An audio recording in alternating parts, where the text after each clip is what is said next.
saya akan menyampaikan firman Tuhan dengan judul Belajar Mengasihi Orang yang Mengecewakan. Kita akan baca Yohanes pasal 13 ayat 4 sampai 7 yang berbunyi demikian. Yohanes 13 ayat 4 sampai ayat yang ke-7. Lalu bangunlah Yesus dan menanggalkan jubahnya. Ia mengambil sehelai kain lenan dan mengikatkannya pada pinggangnya. Kemudian ia menuangkan air ke dalam sebuah basi dan mulai membasuh kaki murid-muridnya, lalu menyekanya dengan kain yang terikat pada pinggangnya itu. Maka sampailah ia kepada Simon Petrus. Kata Petrus kepadanya, "Tuhan, engkau hendak membasuh kakiku?" Jawab Yesus kepadanya, "Apa yang kuperbuat engkau tidak tahu sekarang, tapi engkau akan mengertinya kelak." Saudara-saudara, peristiwa ini terjadi sebelum Yesus ditangkap dan kemudian disalibkan. Ada perjamuan malam yang terakhir antara Yesus dengan murid-muridnya. Nah, ada peristiwa yang penting yang kita bisa pelajari pada hari ini. Kita tahu bahwa sebagai orang Kristen, hukum yang terutama adalah mengasihi Tuhan dan sesama. Kalau mengasihi Tuhan, tentu kita berkata ya, karena Tuhan sangat baik kepada kita. Tetapi mengasihi sesama, apakah kita bisa? Mungkin kita berkata tentu saja mengasihi orang yang baik dengan saya oke. Tetapi kalau orangnya karakternya jelek, dia juga memusuhi saya, ya saya pikir-pikir dulu. Sehingga kita seringkali mengalami kesulitan ketika kita ingin berelasi dengan orang-orang yang menjengkelkan, orang-orang yang mengecewakan hati kita. Nah, Alkitab tadi berkata bahwa pada waktu perjamuan terakhir itu, Yesus membasuh kaki murid-muridnya. Pertanyaan pentingnya, kenapa murid-murid tidak melakukan itu kepada Yesus? Karena kebiasaan orang Yahudi pada zaman dulu, ketika mereka mau masuk ke dalam sebuah ruangan, maka akan ada seorang hamba atau budak yang akan mencuci kaki setiap orang yang masuk ke dalam ruangan itu. Dan jika tidak ada hamba seperti itu, maka orang yang paling muda atau dianggap paling rendah dalam tanda kutip, dia yang melakukan hal itu kepada orang-orang yang lain. Tetapi tidak ada seorang pun yang mau melakukan tugas itu, karena itu adalah tugas seorang hamba, tugas seorang budak. Lagi pula mereka baru saja bertengkar. Apa yang mereka pertengkarkan? Mereka ributin siapa yang terbesar di antara kita para murid. Memang kita sama-sama murid, tapi saya paling hebat, saya paling hebat. Mungkin Petrus menyangka diri demikian, atau Yohanes yang merasa diri paling dekat dengan Yesus, sehingga tidak ada seorang pun yang mau mencuci kaki satu dengan yang lain. Saya melihat di sini bahwa seringkali ketika kita berelasi atau berhubungan dengan orang lain, kadang-kadang suka ada masalah yang timbul. Dan itu terjadi karena kita punya sikap hati menyepelekan orang lain dan gak mau kalah sama orang lain, karena kita merasa diri lebih baik, lebih hebat, lebih pintar, lebih segalanya dari orang lain. Memang gak mau kalah ini seringkali sudah menjadi sifat manusia.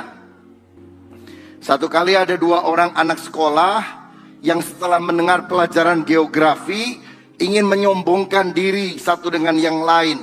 Yang pertama bilang gini, "Kamu dengar gak tadi guru cerita tentang ada terusan di dekat negara Israel, namanya terusan Suez?" "Iya, saya juga dengar," kata temannya. "Kamu tahu gak siapa yang menggali terusan Suez?" "Papa saya, dia yang menggalinya." Anak yang kedua gak mau kalah, dia bilang, "Oh, tadi kamu juga dengar kan guru menceritakan di Israel tuh ada laut namanya Laut Mati. Kamu tahu gak siapa yang membunuhnya?" "Papa saya yang membunuhnya sampai laut itu menjadi mati." Nah, saudara-saudara, kadang-kadang kita gak mau kalah sama orang lain, ingin menang sendiri. Saudara, ini menunjukkan kadang-kadang ada kesombongan bangsa, kesombongan suku, kesombongan satu dengan yang lain. Karena kita tidak mau mengalah kepada orang lain. Dalam Yakobus 4 ayat 1 dan 2, firman Tuhan berkata demikian. Dari manakah datangnya sengketa dan pertengkaran di antara kamu? Bukankah datangnya dari hawa nafsumu yang saling berjuang di dalam tubuhmu? Kamu mengingini sesuatu tetapi kamu tidak memperolehnya. Lalu kamu membunuh, kamu iri hati tetapi kamu tidak mencapai tujuanmu. Lalu kamu bertengkar dan kamu berkelahi. Kenapa seringkali pertengkaran terjadi di antara kita? Karena kita nggak mau kalah sama orang lain. Ada keinginan-keinginan yang tidak tercapai, lalu kita bersaing dengan orang lain. Saudara, kalau misalnya ada adik dan kakak, itu seringkali terjadi persaingan di dalam keluarga. Tidak semuanya, tapi kalau orang tua tidak bisa mendidik dengan baik, maka persaingan itu muncul, ingin mendapatkan kasih sayang dari kedua orang tuanya. Apalagi kalau orang tuanya membeda-bedakan. Maka setelah mereka dewasa pun, akibatnya mereka saling gak mau kalah. Adiknya beli mobil, kakaknya beli mobil. Adiknya pindah rumah baru, kakaknya harus pindah rumah baru. Dan di Instagram misalnya, mereka saling menunjukkan liburan kemana yang mewah, makan apa yang enak. Karena dia merasa bahwa dia tidak boleh terkalahkan, tersaingi oleh adik atau kakaknya. Dan bukankah ini adalah sebuah relasi yang tidak baik? Saudara-saudara, banyak relasi toksik semacam ini yang mendatangkan racun, kepahitan, hal-hal buruk di dalam hubungan satu dengan yang lain. Bagaimana solusinya? Yang pertama saya melihat, kita harus membuang kesombongan. Murid-murid tidak mau saling membasuh kaki karena mereka sombong, tidak menganggap yang lain lebih utama daripada mereka. Sehingga Yesus sendiri yang harus memberikan teladan. Dia yang adalah guru, adalah Tuhan. Dia rela mencuci kaki murid satu persatu. Saya percaya bahwa kerendahan hati yang kita miliki dalam hidup kita, itu akan memampukan kita menjalin relasi kasih dengan orang lain. Filipi 2 ayat 3 berkata begini. Dengan tidak mencari kepentingan sendiri atau puji-pujian yang sia-sia, sebaliknya hendaklah dengan rendah hati, yang seorang menganggap yang lain lebih utama daripada dirinya sendiri. Kalau kita tidak mencari kepentingan diri, tapi kita harus menganggap orang lain lebih utama, maka di sanalah kita melihat relasi dengan orang lain akan menjadi baik. Saudara, dengan kata lain, kalau kita ingin menjalin hubungan yang baik, belajar menghargai orang lain, ada respect kepada orang lain, bersikap positif kepada orang lain. Saya ingat puluhan tahun yang lalu ada seorang penulis buku yang bukunya menjadi bestseller internasional, dan walaupun orangnya sudah lama mati, bukunya dicetak terus dalam berbagai bahasa di dunia. Judulnya How to Win Friends and Influence People. Bagaimana mencari kawan dan mempengaruhi orang. Penulisnya adalah Dale Carnegie. Dan dia memberikan kepada kita dalam buku itu 7 petunjuk bagaimana kita bisa menjalin hubungan yang baik dengan orang lain. Coba kita lihat satu persatu. Yang pertama, jangan suka mengkritik atau menjelekkan orang lain. Karena nggak ada orang yang suka dijelekan, kan? Sehingga kita harus belajar tidak suka mengkritik atau menjelekkan orang. Yang kedua, kita harus belajar memberikan pujian dan apresiasi yang tulus. Lihat kelebihan-kelebihan pada pasangan kita, pada teman kita, pada orang di sekitar kita. Walaupun itu tampaknya sederhana, tapi belajar memuji dengan tulus karena semua orang ingin dihargai. Yang ketiga, jadilah pendengar yang baik pada saat orang lain bercerita. Jangan hanya ingin didengarkan, tapi kita harus belajar mendengarkan orang lain. Kalau ada orang yang mau mendengarkan kisah cerita dari teman-temannya, maka biasanya kita akan merasa senang dan menganggap dia sebagai sahabat kita yang favorit. Yang keempat, kita harus belajar menghargai orang lain, membuat dia merasa dirinya penting. Salah satu hal baik yang diajarkan oleh Dale Carnegie adalah belajar mengingat nama orang. Walaupun ini nggak mudah, apalagi kalau yang usianya udah makin tambah. Tapi orang kalau disapa dengan namanya, itu membuat dia merasa dihargai. Yang kelima, jangan suka berdebat atau berargumentasi panjang. Ingat rumus ini, menang debat bisa hilang kawan, saudara. Ya, kita bisa mengemukakan pandangan kita, bahkan kita mungkin tidak setuju dengan pandangan orang lain. Tapi bukan terus berdebat, mencari-cari kesalahan, berargumentasi panjang. Jadi kalau kita berbeda paham dengan orang lain, ini yang keenam, sampaikan pandangan kita dengan sopan, tapi hargai pendapat orang lain. Kalau teman saudara bilang, oh menurut saya Tuhan itu nggak ada. Mana buktinya kalau Tuhan itu ada? Nggak akan ada kejahatan di alam semesta. Maka kita tidak boleh diem. Ini kan paham yang salah. Kita harus berkata, oh saya yakin Tuhan itu ada. Alam ini ada karena pasti ada penciptanya. Lagi pula saya mengalami kasih Allah yang luar biasa. Yesus sudah mati untuk saya. Dan saya yakin saya akan masuk kerajaan sorga. Lalu kalau dia membantah lagi, ya kita dengan sopan memberikan penjelasan. Tapi setelah itu kita tetap berkata, saya menghargai perbedaan pendapat. Kita bisa berbeda, tetapi perbedaan itu jangan sampai membuat permusuhan di antara kita dan rekan kita. Sebab hal yang semacam ini, orang itu kadang-kadang perlu mendapatkan waktu untuk mendapatkan pencerahan di dalam akal budinya. Yang ketujuh yang disarankan oleh Dale Carnegie adalah, jika salah, akuilah dan cepat-cepat minta maaf. Jangan merasa diri paling benar dan terus menyalahkan orang lain.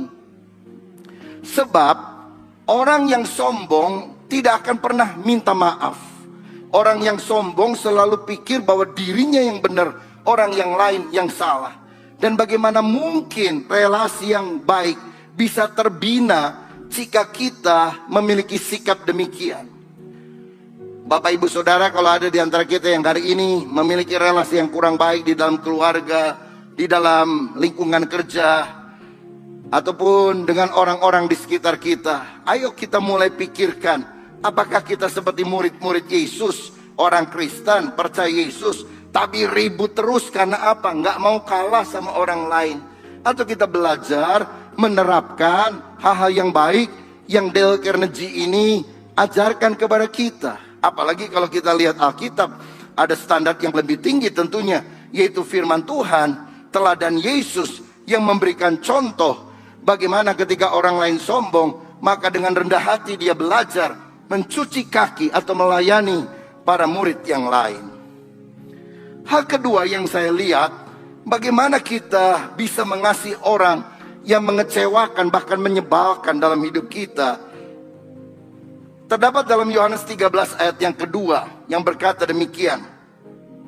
Mereka sedang makan bersama dan iblis telah membisikkan rencana dalam hati Yudas Iskariot anak Simon untuk mengkhianati dia. Saudara-saudara, kalau kita ingin memiliki kasih dalam relasi dengan keluarga dan orang lain, pertama kita harus membuang kesombongan, hidup rendah hati, menganggap yang lain lebih utama, respect, menghargai orang. Yang kedua, kita harus menjaga hati agar jangan gampang kecewa ketika melihat kesalahan, kelemahan orang lain.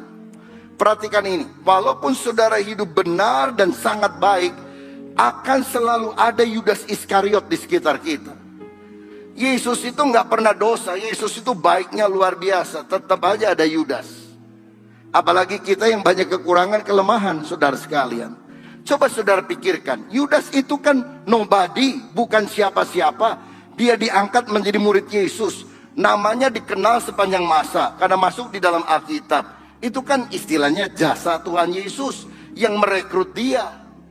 Lagi pula Yesus memberi makan Yudas. Bahkan ketika mujizat 5 roti dan 2 ikan mengenyangkan 5.000 orang, karena dia bendahara, mungkin dia yang makannya paling banyak, karena dia pengumpul semua sisa-sisa yang ada. Lagi pula dijadikan bendahara dalam tim Yesus itu kan sebuah kebanggaan yang luar biasa. Bahkan Yesus mengutus Yudas untuk memberitakan Injil, membuat mujizat. Saudara-saudara, ini adalah pemampuan Yesus untuk Yudas yang bukan siapa-siapa. Tapi apa balasannya kepada Yesus yang sangat baik dan mengasihi Yudas? Yudas menjual Yesus. Harganya murah juga, 30 keping perak, saudara. Tapi gimana respon Yesus? Yesus tetap mengasihi dan sebetulnya dia selalu bersedia mengampuni. Saya percaya bahwa kalau Yudas bertobat dan minta ampun kepada Tuhan Yesus, diampuni atau enggak? Diampuni. Petrus saja menyangkal dia bukan cuma sekali, 3 kali loh saudara. Tapi dia minta ampun. Waktu Yesus tanya, apakah engkau mengasihi aku? Ya Tuhan, aku mengasihi engkau. Langsung diberi tugas, gembalakanlah domba-dombaku.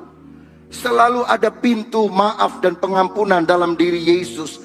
Dan ini yang kita juga harus contoh. Orang boleh salah, tapi kita harus belajar mengampuni dan memaafkan. Tapi lihat kenapa Yudas akhirnya mati bunuh diri. Dan ujung hidupnya tentu masuk ke dalam penghukuman kekal. Karena dia tidak pernah minta ampun. Dia menghujat Roh Kudus. Saya percaya orang yang menghujat Roh Kudus adalah orang yang hatinya sudah begitu keras sehingga dia nggak pernah minta ampun kepada Yesus. Dosa yang tidak diampuni adalah dosa yang tidak pernah diakui. Kalau Yudas minta ampun, saya yakin Tuhan akan mengampuni dia. Tapi hatinya begitu keras sehingga akibatnya dia kehilangan kehidupan kekal sampai selama-lamanya. Nah saudara-saudara, jadi kita harus sadar, walaupun saudara begitu baik sama orang, bisa saja ada Yudas di dalam hidup saudara. Misalnya, saudara begitu baik menyekolahkan beberapa anak orang lain yang miskin, sampai akhirnya jadi sarjana lah katakan. Nggak semuanya bisa balik berterima kasih kepada kita. Oh, ada juga orang yang akan menjelek-jelekan kita. Tetapi apakah kemudian kita bilang, percuma berbuat baik, udahlah bikin jahat aja sekalian. Oh jangan saudara. Karena kita lihat selain ada figur Yudas, ada figur Yesus. Mana yang kita mau pilih di dalam kehidupan ini? Sebab kalau kita membalas yang jahat dengan yang jahat, maka kita akan jadi seperti Yudas itu sendiri. Kalau misalnya ada suami yang selingkuh, istri jangan bilang, emang cuma kamu yang bisa selingkuh? Gua juga bisa, maka dia selingkuh. Saudara, selingkuh itu salah, tapi jangan dibalas dengan kesalahan yang sama. Karena 2 buah kesalahan tidak akan pernah menghasilkan sebuah kebenaran. Tapi kalau yang pertama ini salah, istrinya tetap berjalan dalam kebenaran firman, kan ada kemungkinan suaminya bertobat, minta ampun, dan benar-benar diubah oleh kuasa Roh Kudus. Rumah tangga bisa dipulihkan kembali. Jangan balas yang jahat dengan yang jahat, saudara-saudara. Nah, saya mau katakan bahwa keadaan yang tidak nyaman, dan khususnya orang-orang yang menyebalkan, manusia sulit, itu seringkali Tuhan izinkan ada di sekitar kita untuk membentuk karakter kita. Contohnya adalah Yusuf, dijual jadi budak, difitnah oleh istri Firaun, masuk ke dalam istri Potifar, maaf. Dan kemudian masuk ke dalam penjara lama bertahun-tahun. Tapi akhirnya Tuhan angkat dia menjadi raja muda di Mesir. Tapi apa yang terjadi ketika saudara-saudaranya datang dan kemudian sadar itu adalah Yusuf? Kejadian 50 ayat 20 berkata, memang kamu telah mereka-rekakan yang jahat terhadap aku, tapi Allah telah mereka-rekakannya untuk kebaikan, dengan maksud melakukan seperti yang terjadi sekarang ini, yakni memelihara hidup suatu bangsa yang besar. Kalau kamu nggak jual saya, kita mati semua nih kelaparan. Tapi gara-gara engkau jual saya, itu hal yang jelek, yang buruk, yang jahat.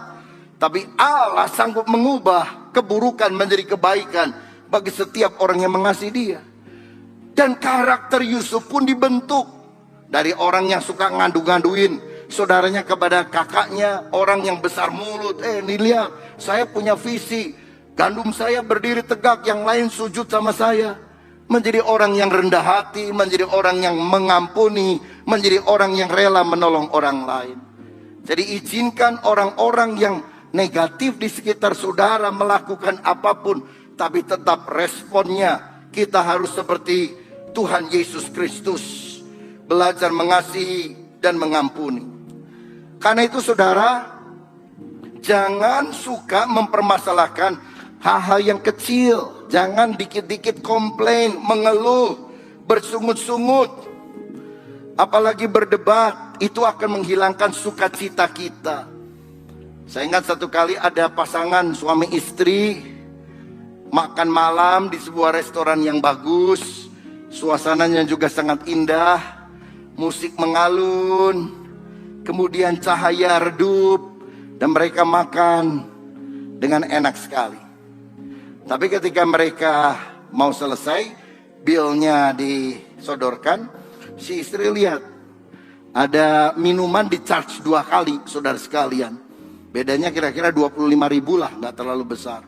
Wah, marah ini istri. Mas, sini mas, kenapa ini kok 2 kali? Kan kita minumnya cuma yang ada ini, kamu dobelin pembayarannya. Mau ngerugiin kita ya? Wah, malah-malah saudara. Mestinya dia bisa ngomong baik-baik, ini salah mas. Ya udah, oh mabuk, kan selesai. Tapi dia marah-marah. Dan kemudian sampai ke mobil pun dalam perjalanan, istrinya marah-marah lagi. Kurang ajar tuh orang, untung saya teliti, kalau enggak kita ditipu 25.000 rupiah. Suaminya bilang, udahlah cuma 25.000. Oh enggak bisa, ini kebenaran, kebenaran harus dinyatakan. Lalu suaminya bilang, apa memang kamu benar, tapi kamu tahu enggak, kamu merusak malam yang sangat indah ini hanya gara-gara 25.000 rupiah.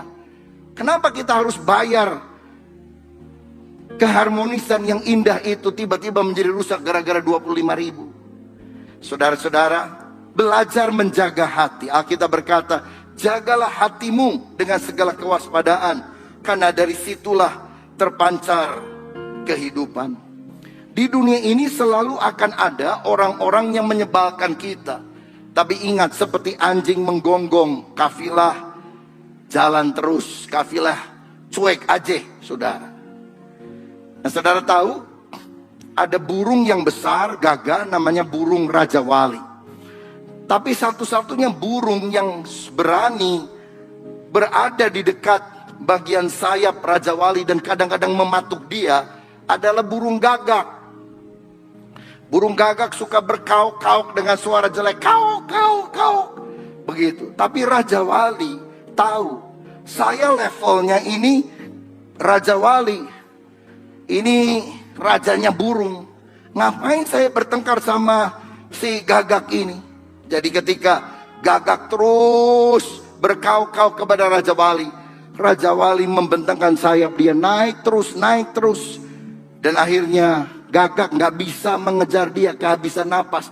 Lalu dia jatuh ke bawah. Kadang-kadang ada orang yang jelekan kita, fitnah kita, berkata-kata bohong tentang kita. Lalu kalau kita balas, kita ladeni, wah kita kehabisan energi. Rentangkan sayapmu, naik terbang lebih tinggi, bagikan sayap Raja Wali dalam hadirat Tuhan.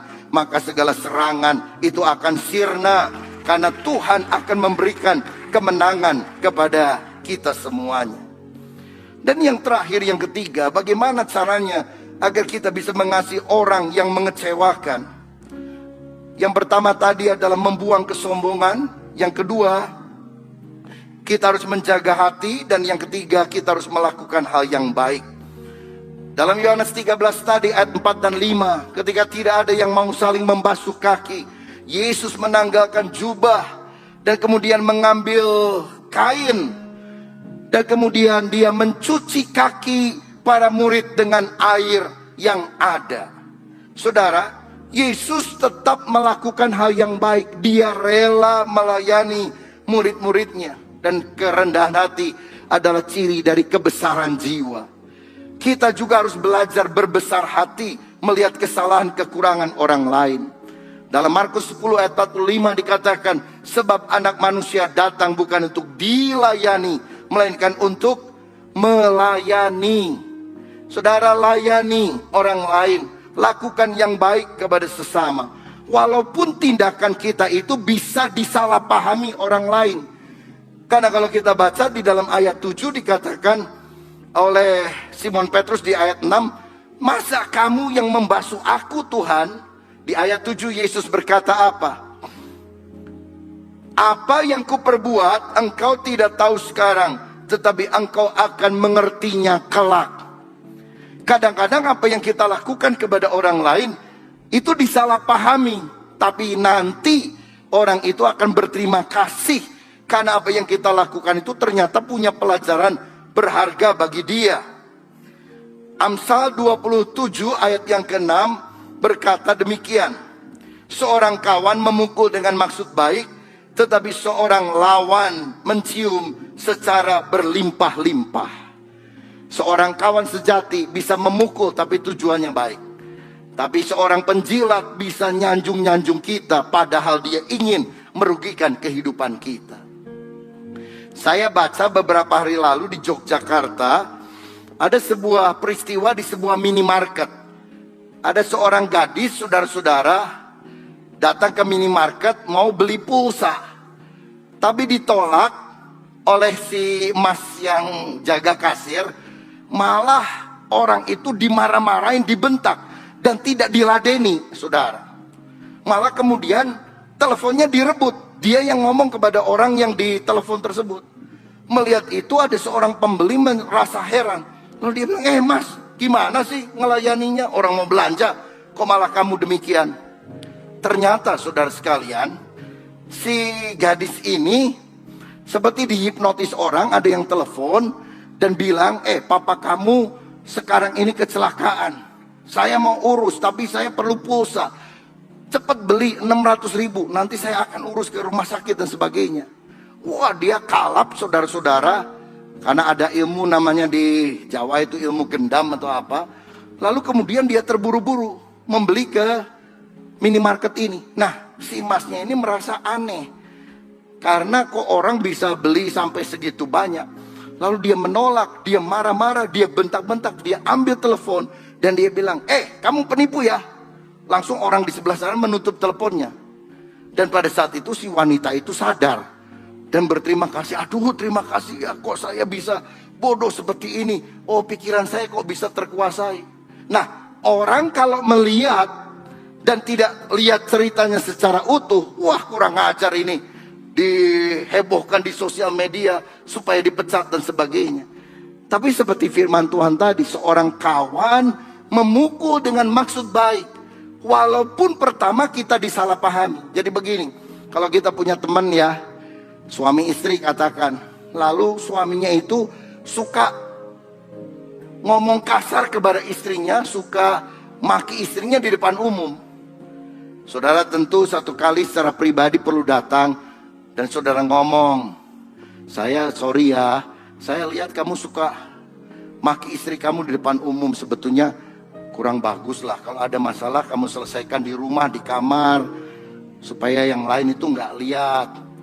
Saudara-saudara, ketika kita kasih omongan begitu, orangnya pasti akan terima atau enggak? Belum tentu loh saudara sekalian. Kadang-kadang kita bisa dimaki, dibenci, dijauhi. Tapi mudah-mudahan beberapa waktu kemudian dia sadar, dia minta maaf kepada kita semuanya. Nah, itu yang kita juga harus miliki di dalam kehidupan ini. Kalau saudara yang belum kawin, lalu lihat temanmu mengghosting pacarnya, ya, di telepon gak bisa, di SMS gak jawab, di WA gak ada, dicari ke tempatnya, ngilang. Saudara bisa ngomong, kamu kalau udah gak seneng ngomong baik-baik lah, jelaskan alasannya, jangan mengghosting begitu. Hubungan kan jadi menggantung, gak ada komunikasi. Oh, saudara bisa disalahpahami, dibenci, tapi bagian kita tetap melakukan hal yang baik. Saya mau bilang, Jangankan orang, Tuhan aja kadang-kadang kita bisa salah pahami loh saudara. Saya cerita kemarin ini kan, kita mau beli satu rumah di samping belakang gereja. Ternyata gagal saudara sekalian. Aduh, saya nyesel beberapa hari. Tapi sebulan kemudian kita dengar ada rumah di depan gereja di samping persis yang juga mau dijual. Dan puji Tuhan hari Senin yang lalu kita secara resmi sudah bisa membeli dan melunasinya. Walaupun masih ada biaya yang secara internal kita harus selesaikan. Sehingga sekarang sudah diperbaiki, dicat, dan akan dipergunakan. Saya percaya Tuhan punya rencana yang lebih baik dari yang kita pikirkan. Saudara-saudara, jadi walaupun orang menyalahpahami kita, tapi kita tetap harus melakukan bagian yang terbaik. Tuhan mengajar kita untuk mengasihi orang yang membenci kita. Karena dalam Matius pasal yang ke-5 dikatakan, Bapa yang di sorga itu memberikan matahari dan juga hujan kepada orang yang baik dan orang yang tidak baik. Kalau kita hanya berbuat baik, memberi salam kepada teman-teman kita, kepada orang-orang yang mengasihi kita, orang-orang yang gak kenal Tuhan juga melakukan hal yang sama. Tapi kalau kita bisa mengasihi orang yang bahkan membenci kita, maka bukankah kita memiliki karakter unggul seperti Bapa di sorga? Karena itu hendaklah kamu sempurna sama seperti Bapamu yang di sorga adalah sempurna. Di dunia ada 3 konsep hidup. Yang pertama konsep hidup setan, balas yang baik dengan yang jahat. Air susu dibalas air tuba, itu setan saudara. Tapi yang kedua konsep hidup manusia, balas yang baik dengan baik, tapi balas yang jahat dengan yang jahat. Tapi konsep hidup yang ketiga yang Tuhan inginkan adalah konsep hidup Allah sendiri. Jangan kamu kalah terhadap kejahatan, tapi kalahkanlah kejahatan dengan kebaikan. Jika seterumu lapar, kasih makan. Jika seterumu haus, kasih minum. Dengan demikian engkau menumpuk bara api di atas kepalanya. Ini sebuah istilah. Artinya dengan demikian orang itu akan sadar, menyesal, dan mudah-mudahan akhirnya dia berbalik respon, minta maaf, dan mengasihi kita. Karena kita sudah melakukan tindakan yang baik dan tepat kepada dia. Saudara-saudara, karenanya mari kita tetap melakukan hal yang baik, menabur hal yang baik, bahkan kepada orang-orang yang tampaknya mengecewakan. Bayangkan Yesus mau disalib, murid-murid lagi berantem, siapa yang terbesar di antara mereka. Bisa kecewa nggak Yesus? Bisa saudara. Tapi respon Yesus itu menjadi teladan untuk kita sekalian. Galatia 6 ayat 9 dan 10 sebagai ayat terakhir berkata demikian. Janganlah kita jemu-jemu berbuat baik, karena apabila sudah datang waktunya kita akan menuai jika kita tidak menjadi lemah. Karena itu selama masih ada kesempatan bagi kita, marilah kita berbuat baik kepada semua orang, tetapi terutama kepada kawan-kawan kita seiman. Orang nabur jelek, dia akan menuai yang jelek loh saudara. Tapi kalau kita terpancing balas yang jelek, kita juga menabur yang jelek, kita akan menuai yang jelek. Jadi orang nabur jelek, kita tetap harus melakukan taburan yang baik, sehingga akhirnya kita juga akan menuai hal yang baik. Amin.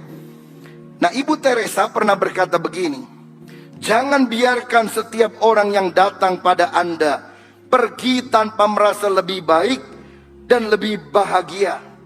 Jadilah ungkapan hidup dari kebaikan Tuhan. Kebaikan dalam wajah Anda, kebaikan dalam mata Anda, kebaikan dalam senyum Anda. Luar biasa. Kita harus tetap menabur kebaikan kepada orang di sekitar kita. Karena itu saudara, pada awal April di mana kita memperingati hari Paskah, dan kemudian bulan berikutnya kita akan memperingati hari kenaikan Tuhan dan juga Pentakosta.